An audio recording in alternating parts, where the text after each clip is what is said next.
Well, hello, good morning, and welcome to the June 2024 webinar, Golden Seal, a Growing Guide.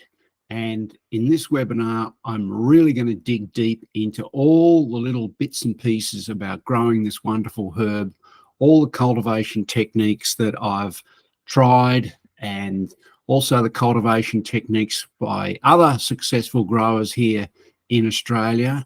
And I've put it all into this presentation. So this is the absolute centerpiece of information about how to grow golden seal successfully in Australia. Now, propagating golden seal, divisions, cuttings, and plantlets. So 3 different ways of doing this. And these are the quicker methods of getting your stock increased. Okay, well, firstly, how important it is to have mother stock plants. Absolutely vital if you're looking at long-term propagation and production. So mother stock plants that are mature, 5+ years old, because you get seed from them every year with a bit of luck. You can divide the plants every 2 years, which means you get plantlets, you get divisions, you get root cuttings.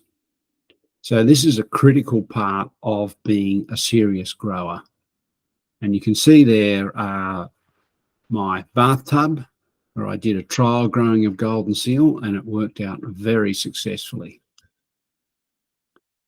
So the age of golden seal in plants and cultivation is found to be much longer than thought. So in ground, it's thought, 10 to 11 years, and then because of the colonial nature, the older part of the colony dies off.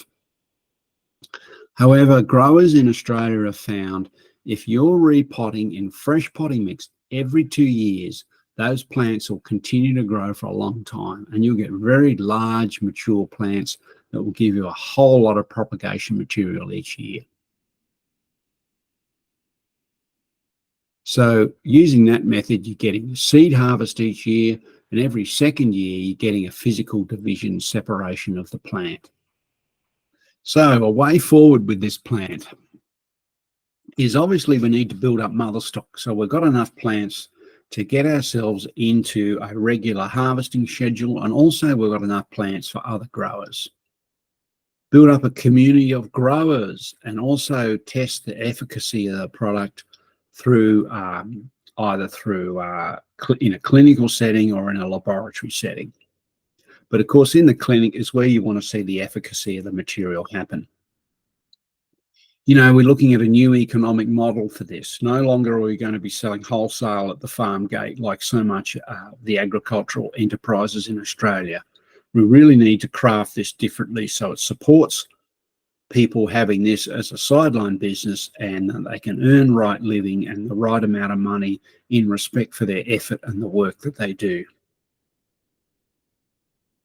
Okay, supportive relationships. Now that might be between TGA accredited herbal medicine companies who support growers groups, within the growers groups, and also in the connections out into the practitioners field, and connecting maybe practitioners with growers.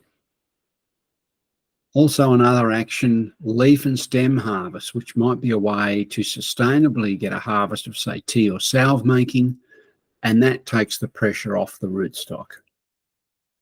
Also, moving to fresh plant tinctures and away from dried material results in more tincture being produced, and I think a product with greater bioactivity, because herbal plants are only dried so that they can be transported.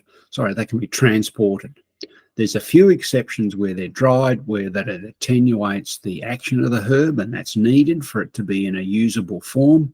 But mostly plants are dried so that they can be shipped around either the country or overseas. Now, moving to 100% Australian cultivated material would be great, because that then would show we can grow it. We can grow it as a small business with a whole range of growers. We can have these cooperatives and these supportive relationships. Also, that allows us to keep golden seal in the materia medica, which means it's still being taught in the universities. It's in the books. herbalists and naturopaths are able to actually buy the herb, actually to use it, and it keeps the knowledge of how to use this herb alive because it has a very distinctive action. And while you can substitute for other herbs, use other herbs as a substitute, it's, you know, you want to have the golden seal because it has its own unique expression as a medicine. And why put up with a substitute when with a little bit of effort you can have the original plant?